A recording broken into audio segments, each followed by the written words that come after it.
Hi, everyone. Welcome to our webinar here with Crimson Education and particularly Crimson MBA as we talk about the MBA as a way to pivot careers. My name is Luke Roberts.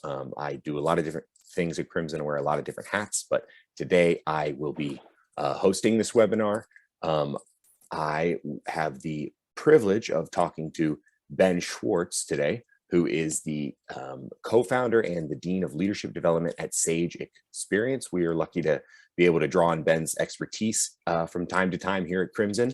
And he is going to talk to us about how he uses MBA to pivot careers.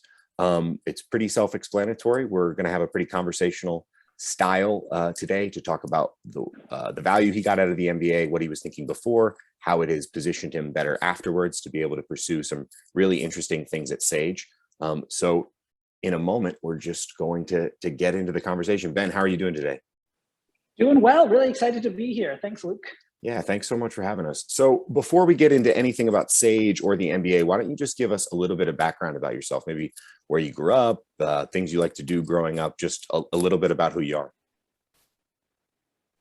Yeah, certainly. So I'm a kind of product of the suburbs of DC. So grew up, went to public high school, pretty boring high school, would visit it actually as an admissions officer at Dartmouth. And I realized just, there's a big world out there, that's for sure. And certainly college is a great way to experience that world. But growing up, I was kind of interested in engineering, actually, had interned for an engineering firm as a high school student, doing some very interesting hydroballistics research, which was very cool, very neat, working with a supercomputer out of one of the military labs in the DC area. There's lots of them. So that was really kind of like, I thought I'd be an engineer. So my life has been a lot of pivots. And so certainly that might be a theme through the conversation here. But yeah, just always been someone kind of interested in kind of the way the world works, and went on to Dartmouth as an undergraduate and had a really kind of eye-opening experience there, coming from the boring suburbs of DC to kind of a kind of eye-opening world of top schools, and that really transformed the rest of my life, getting opportunities to study abroad, work abroad. And actually I'm based in Ghana right now, where even as an undergraduate at Dartmouth, had spent my first few months in Ghana through a fellowship at Dartmouth. Wow. Okay. Wow. That is really interesting background there. Also, sounds like quite a time you had at Dartmouth doing a lot of cool things. We'll keep talking about maybe some of what you were studying at Dartmouth, but mostly I'm interested in the path afterwards. So maybe how some of those experiences formed you. And we're going to get to Sage and all that in a minute, but a lot of the people listening today are probably either interested in the MBA, maybe they're applying right now or thinking about it in the future. Maybe they're college undergrads who know that it's far out. So I want to talk to you about your path to business school. Now, I'm avoiding the word non-traditional because what does that really mean anymore? But you definitely aren't the 26-year-old McKinsey consultant who is by the book, ready to go for an MBA. You had a bit of a different path. So maybe can you describe sort of your route leaving Dartmouth, what some of your interests were, and maybe your intentions in doing that? Did you know you were going to do the MBA? Just talk to us about the path after school and before business school. Yeah. Certainly. I mean, I should say Dartmouth has a business school, a great business school, Tuck. And there was a time that my first time abroad was in London, and I actually come across some Tuck students, and I didn't even know that they were at Dartmouth. Like, I didn't know that was part of Dartmouth as an undergrad. So business school was not on my radar. Like, even though I probably should have known better, it just was never something I would have imagined as an undergrad, to be frank. I was very much interested in education policy and international issues.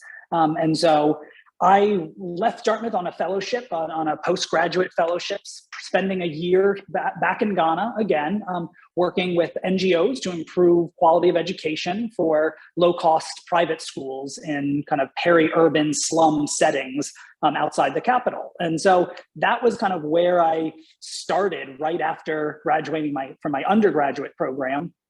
And I certainly had a really meaningful experience with that, but I also kind of realized I needed to get back to the US and get, for lack of a better term, get a real job. So was offered an opportunity at Dartmouth, back at my alma mater, to be an assistant director of admission. So spent a few years there. And during that time as an assistant director, I mean, I would had an incredible experience in terms of being able to explore international education. Again, my passion there, handling applications from sub-Saharan Africa, from the Caribbean, from across the US, traveling to other countries across the globe as an admissions officer.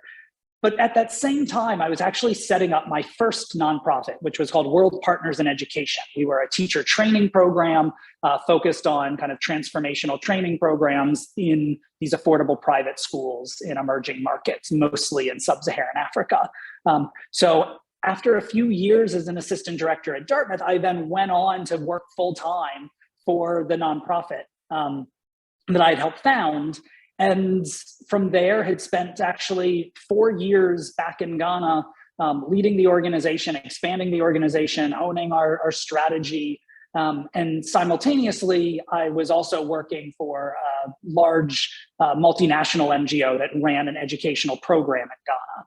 And so during this time of kind of managing my own organization, consulting for a large organization, working full-time for other large organizations, was realizing there were tons of other skills that I really never had gained exposure to.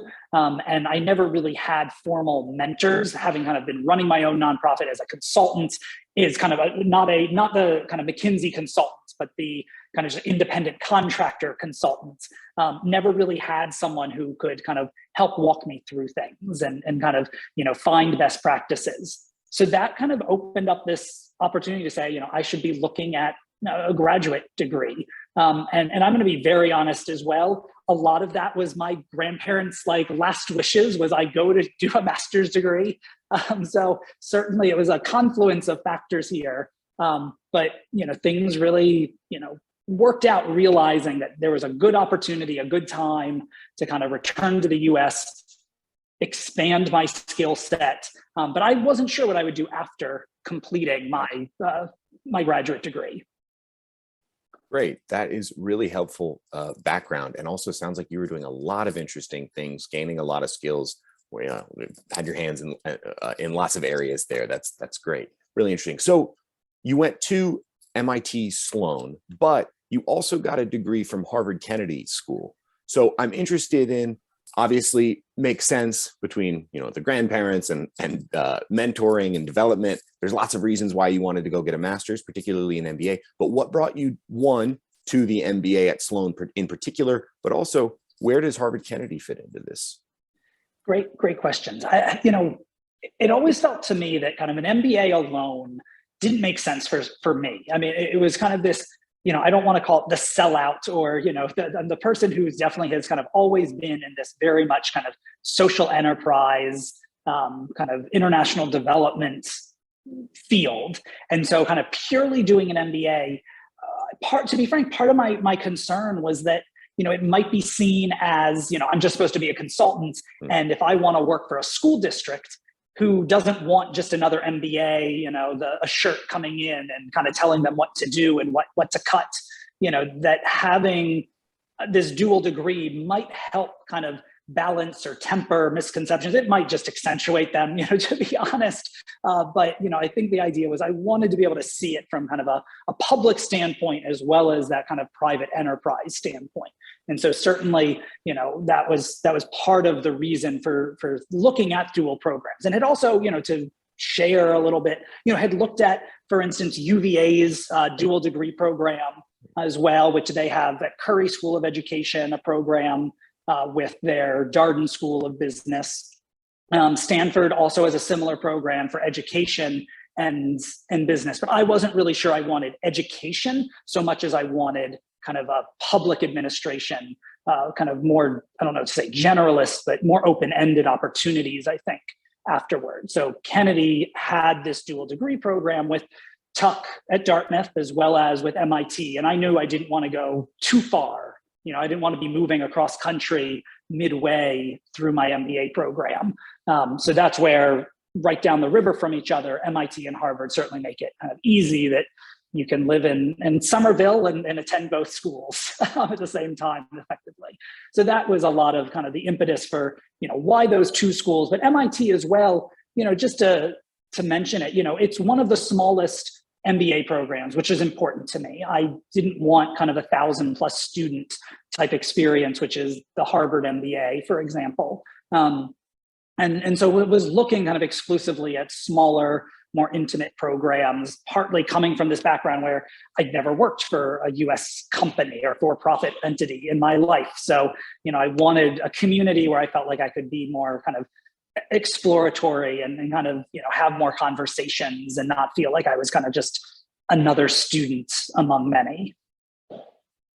Great. Those are all good reasons to choose. I think, and sometimes people get so caught up in rankings of business schools, and obviously there's different tiers of schools, and and MIT is one of the M7, the magical or magnificent, depending on your translation. But they each have such a different flavor to them. This, like for you, for instance, the smaller program. So it's really important that you were able to assess what was going to be valuable for you. So pivoting to that, in terms of the value you gained from your MBA experience, what were some of your major takeaways? Those could be skills or a course you turned, maybe you took, or maybe a professor that you got to know, or some friends that you built and developed. What were your takeaways from the MBA?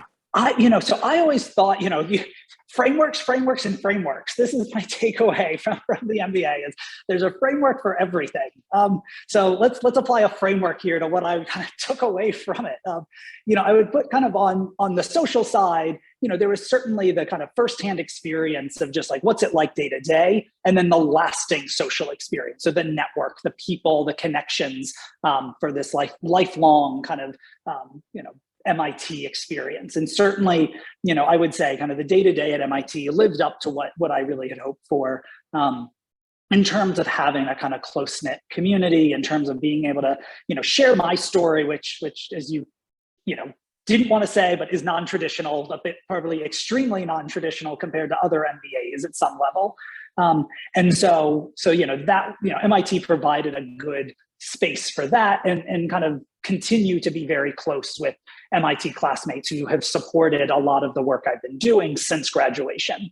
And then on the kind of like skill-based side or more academic side, certainly kind of learning very kind of tangible skills. And I would say, frankly, this would be a matter of things like strategy, just kind of, really thinking, through, the business, requirements effectively, and really being able to kind of approach things in a systematic way, whether it be operations or it be strategy or it be, marketing, just kind of building up my chops, knowing that, I probably would eventually lead some kind of not-for-profits or social enterprise in the future, and having that breadth of knowledge at the MBA isn't, double clicking too much on finance or masters of marketing might, for example. That was great. And kind of bigger picture, lifelong kind of experience here of just the vision, the kind of ambition, the ability to kind of realize that, taking this entrepreneurial spirit and really being able to imagine, what's possible. And so having, that MBA kind of education plus the people, really allowed for kind of that, allowing me to dream even bigger and kind of, go for something that perhaps I wasn't even considering beforehand. That's great. It sounds like you got all that you wanted out of the program, and it really set you up, which we're going to get to in a minute, talking about Sage and how the MBA maybe set you up particularly there. But before Sage, you worked as a consultant for a few years, right after the MBA. So interested, one, what were some of the decision-making process in doing that and then stopping? Can you kind of describe that process at both ends, the motivations there? Yeah, certainly. I definitely felt like as an MBA, I was not really ready to just start my next thing. And I didn't really know what my next thing would be. I had some ideas that were percolating, but it wasn't 100% clear. I want to kind of add a little, stir the pot a little bit to, in terms of my personal story here. While I was in Ghana before the MBA, had wound up a kind of foster dad, if you will. That might be the American translation of what it would be here, but the foster dad for 3 sons in Ghana. And so I had kind of built a very strong, personal ties to the country, and certainly my, a social network that extended well beyond that in the region. And so, I knew that there would always be continuing ties with Ghana, for example, and simultaneously, while in the MBA program and in the dual program had actually started constructing a home/educational facility, but we didn't really know exactly what we'd use it for besides like a nice place, a nice little retreat in kind of rural Ghana. But we're working on construction of that and kind of knowing that I'd have this kind of base that we could use in the future for whatever might come. And so that certainly kind of said to me, there's going to be a return to Ghana at some point in this. So, through that, I think, I was like, nothing's ready in Ghana for me to return. I knew kind of skill-wise, I learned a lot in theory, but really, even though MIT, talks about hands and minds and practical action-based learning, I think I needed to still be immersed in an organization that really was going to help me see how this actually operates day to day. So being a consultant is definitely the best way to have exposure to the day-to-day, lived experience of people in all types of firms. And I was very lucky to be able to work for EY Parthenon, in which has a very strong education consultancy. And so I actually was on their higher ed team, given my background, as a educational consultant before that, and as a former admissions officer and the like. And so it really was just kind of like a pretty amazing experience to be able to, let me put it bluntly, kind of get the salary of a consultant, of a kind of top 4 financial services firm consultancy, and also kind of do the higher ed work that, I was very much interested in. I'm not claiming this was 100% of what I did, but, being able to do that even, half the time or more was pretty incredible. And so that was, really quite marvelous. And ultimately the decision to leave was the construction here in Ghana was slowly winding up. We're still not done. It's been 2 years, but there was something called COVID along the journey. So that slowed us down as well. But yeah, I mean, the decision to leave was really kind of realizing that, I wasn't going to be a partner. I wasn't that was not my goal. And, I didn't want to lead them on to that. I wanted to do a great job and contribute and also want to grow and learn. And, it felt like the right time to, move on once kind of COVID was in a place to kind of say, okay, I need to make some decisions about what's next. So it made a lot of sense for me to kind of leave. And at that point, we had already been setting up Sage, but we still didn't have kind of operational programs at that point. But it was like the perfect time to roll off and roll on to kind of getting those operations set up. And so that's where we are today. Perfect. That's great. And it sounds like you approached that with a lot of wisdom. You had these passions and some skills that maybe you knew needed to be refined and some experience you wanted to gain, and slowly weaved your way building those skills to Sage. So we're up to the present day now. So why don't you tell us more about Sage? What is Sage? What is your role there? Just big picture. What are we talking about? Definitely. So Sage is a leadership development nonprofit. Our theory here is that a lot in international development, there's a lot of great programming that goes on and a lot of community involvement and stakeholder engagement. If you work in the international development field, you'll hear all these terms and jargon thrown out. The reality is that there is a need for young leaders, especially on a continent where about half the population is below the age of 30, and in some countries it's below the age of 20. And so, without kind of a new generation that's able to create a vision of what is possible for their communities, when everything is hustle, hustle, hustle, there's a clear need in the market for developing leaders who can actually sustain initiatives. And it's not just about kind of building wells and kind of training adults in the technical skills of maintaining them, but it's rather about kind of building young people who have the creativity and mindsets that they can solve the problems without waiting for an international development agency to swoop in and kind of teach them exactly what to do. I don't know if you're familiar with kind of theories of leadership, but there's like technical challenges and there's adaptive challenges is one theory from a Harvard professor. And so, thinking of kind of international development work is typically kind of technical solutions, but that's not really what's needed in a long-term context. And so we're very much trying to build the adaptive leaders to address this. And so our vision is that, being able to say, any community development needs to go hand in hand with personal development in that community. So it's not simply kind of executing an intervention, but it really is about building the leaders who are going to be able to just envision that intervention before it even gets going. And so it's really looking forward to the next generation that SAGE is focused on. And we do that by building teams of students from across the globe. It's really kind of amazing what technology, I mean, I'm talking to you here from Ghana. Our students engage from both Ghana, but also students in China, Europe, North America, work together and collaborate on projects and developing themselves through real world initiatives. So right now we actually have 3 teams of students coming from China and the US, as well as our students in Ghana, working on a program for young women's empowerment through fashion and design. And so they're organizing a scholarship and competition, not only to award scholarships, but also to promote kind of entrepreneurship and other lifelong skills through the competition, and motivating these skills through this kind of scholarship awards. Our second student project this semester is focused on sports leadership. And so using sports for developing local leaders, local youth leaders. And so we are kind of working with the local volleyball teams actually to kind of focus mostly on the women's teams to focus young women leaders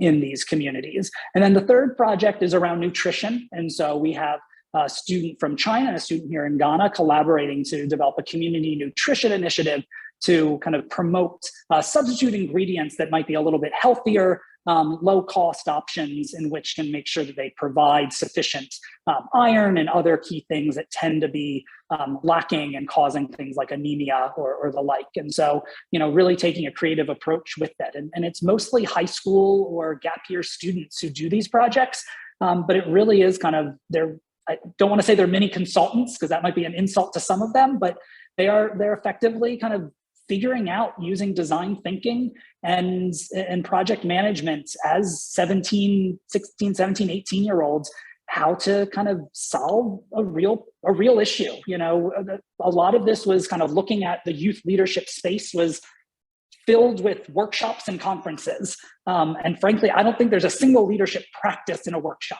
It's like you can go and do a lot of talking and do the whiteboarding and do the Post-it notes.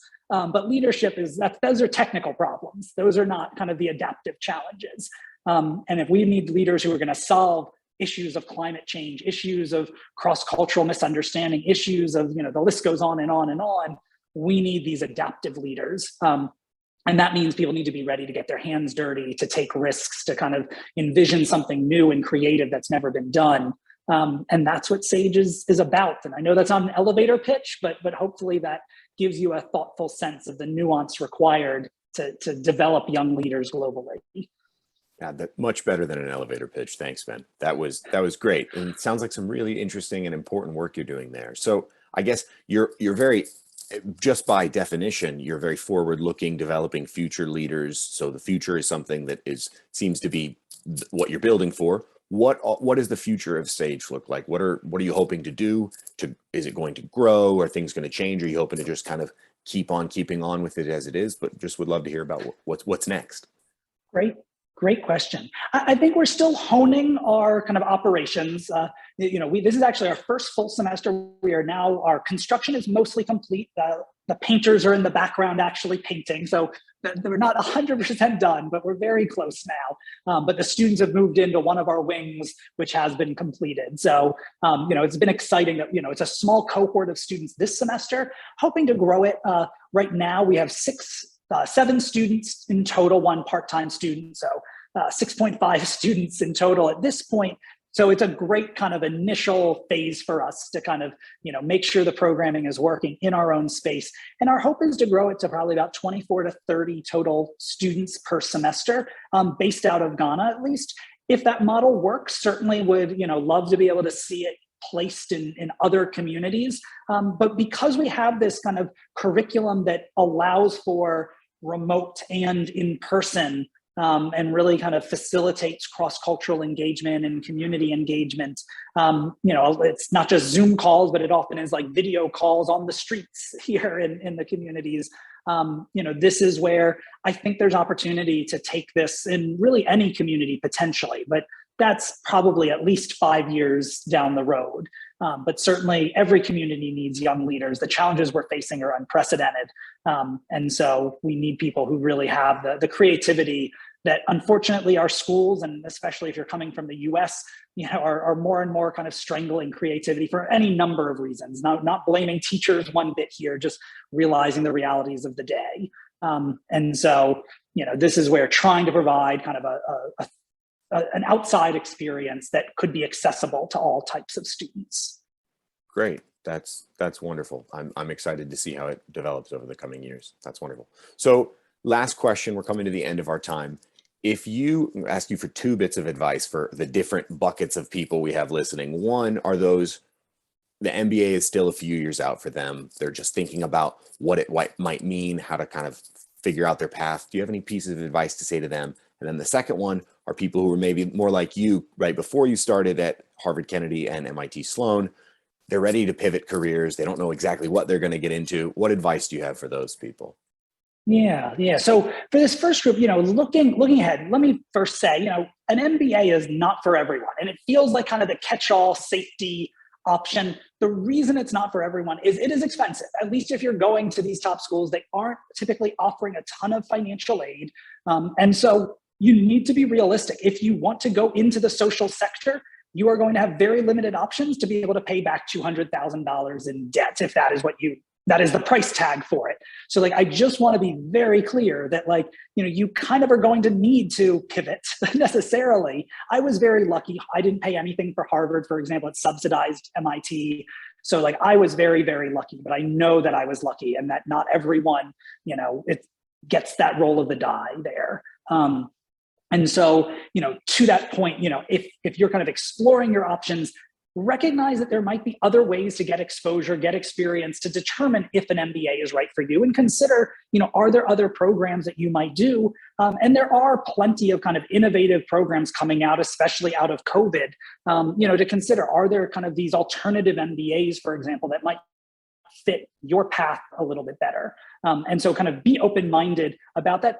But if you are kind of on the MBA track and you say, I'm interested in business and I'm interested in entrepreneurship, I'm interested in the things that an MBA definitionally is about, this is really, it's about kind of progress in an organization, really kind of challenge yourself as, through personal leadership to grow and kind of listen and learn, through mentors, build a network of mentors, something that, again, I really kind of felt like I missed. And so really do that, because that's going to certainly help you in the process of entering an MBA program.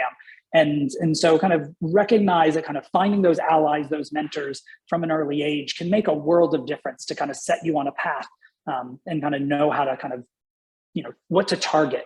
If you are just now kind of saying, okay, I'm applying for an MBA, presumably next fall. I don't know how many 4th round options there are when you're watching this. So presumably kind of in 1st or 2nd round of an MBA here, admissions, it really is, first, still gut check, is the MBA right for you?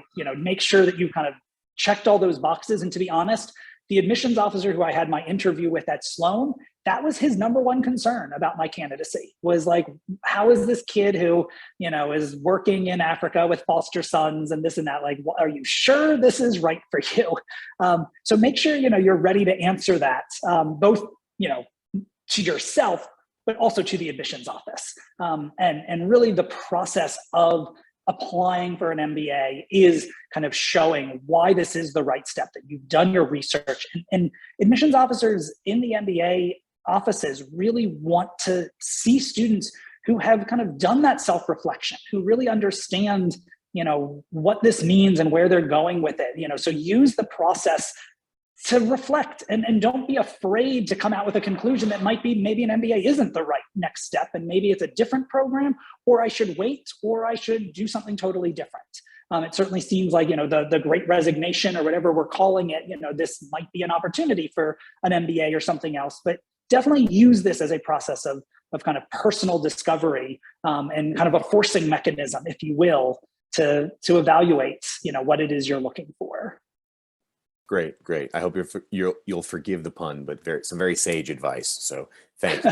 Love it. Ben, it's been a pleasure talking with you today, and I'm sure everyone will enjoy your wisdom and insight here. So thank you so much for talking to us about pivoting careers with the MBA. Hope you have a great rest of your day. My pleasure. It's been great.